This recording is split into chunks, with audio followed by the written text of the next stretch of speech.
ફરિયાદી રાહુલ પાટીલની ફરિયાદ આધારે ડિંડોલી પોલીસ સ્ટેશનમાં એક ખૂનનો ગુનો રજીસ્ટર કરવામાં આવેલો છે.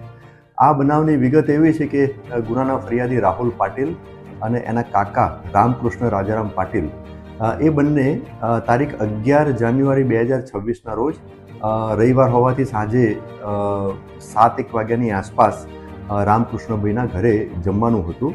તે અનુસંધાને આ ગુનાની જે ફરિયાદી જે છે એ એમના કાકા કે જે નરોત્તમનગર નવાગામ ડિંડોલીમાં રહે છે એના કાકાના ઘરની આગળ પાનના ગલ્લે તે ઊભો હતો. તે વખતે આ ગુનાના 2 આરોપીઓ જેમાં એકનું નામ છે કમલાકર ઉર્ફે કિરણ મધુકર રૂલે અને બીજા આરોપીનું નામ છે યશ ઉર્ફે દાદુ ભાઉસાહેબ શિંદે. આ બંને આરોપીઓ કોઈક છોકરાઓ સાથે ઝઘડો કરતા હતા. એટલે એમને છોડાવવા માટે રાહુલ પાટીલ જે ફરિયાદી છે ગુનાનો એ વચ્ચે પડ્યો અને એના પછી ફરિયાદી સાથે પણ આ આરોપીઓ બંને ઝઘડો કરવા માંડ્યા. એટલે ફરિયાદીએ એના કાકાને બૂમ પાડી અને બોલાવી લાવ્યો. એના પછી એના કાકા આવ્યા તો આ બંને આરોપીઓ ત્યાંથી ભાગી ગયા. આ બનાવ છે લગભગ સાંજે 7 વાગ્યાની આસપાસનો.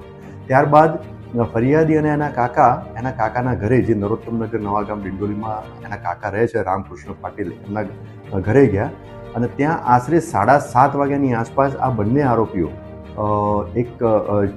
એમની સાથે ચપ્પુ લઈ અને આવ્યા અને આ ફરિયાદી અને રામકૃષ્ણ રાજારામ પાટીલ કે જે ફરિયાદીના કાકા છે એ બંનેને મારવા લાગ્યા, ગાળાગાળી કરવા મળ્યા અને પછી વારાફરતી એટલે પહેલાં રામકૃષ્ણ રાજારામ પાટીલને પહેલાં છરીનો ઘા માર્યો અને એના પછી જે ફરિયાદી રાહુલ દિલીપભાઈ પાટીલ એ પણ વચ્ચે પડતા એમને પણ છરીના ઘા માર્યા. ત્યારબાદ આજુબાજુના લોકો ભેગા થઈ ગયા એટલે આ બંને આરોપીઓ ભાગી ગયા.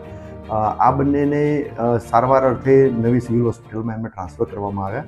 સારવાર દરમિયાન આમાં જે રામકૃષ્ણ રાજારામ પાટીલ એમનું અવસાન થયેલું છે. રામકૃષ્ણ રાજારામ પાટીલની ઉંમર 40 વર્ષ છે અને એ એમનો પોતાનો ટેમ્પો હતો, એ ટેમ્પો ચલાવતા હતા અને આ ગુનાના જે ફરિયાદી જે છે રાહુલ પાટીલ એ ટેમ્પામાં મજૂરી કામ તરીકે જતા હતા. ડિંડોલી પોલીસે આ ગુનાના બંને આરોપીઓ કમલાકર કિરણ મધુકર રૂલે અને યશ ઉર્ફે દાદુ ભાઉસાહેબ શિંદે એ બંનેને ડિટેન કરી દીધેલા છે અને એમની પ્રાથમિક પૂછપરછ અત્યારે હાલ ચાલુ છે. એમની પૂછપરછ કરી નિવેદન નોંધી અને ધરપકડ કરવા અને અન્ય આગળની કાયદેસર કાર્યવાહી હાથ ધરવામાં આવનાર છે. આ બંને આરોપીઓની ગુનાહિત ઇતિહાસ પણ તપાસ દરમિયાન જણાઈ આવેલ છે, જેમાં કમલાકર ઉર્ફે કિરણ રૂલેના વિરુદ્ધમાં અગાઉ 2 ચોરીના ગુના અને 1 શરીર સંબંધી ગુનો દાખલ થયેલો છે અને બીજા આરોપી યશ ઉર્ફે દાદુ ભાઉસાહેબ શિંદે એમના વિરુદ્ધમાં 2 GP એક્ટ 135 એટલે હથિયારબંધીના 2 અલગ અલગ ગુનાઓ દાખલ કરવામાં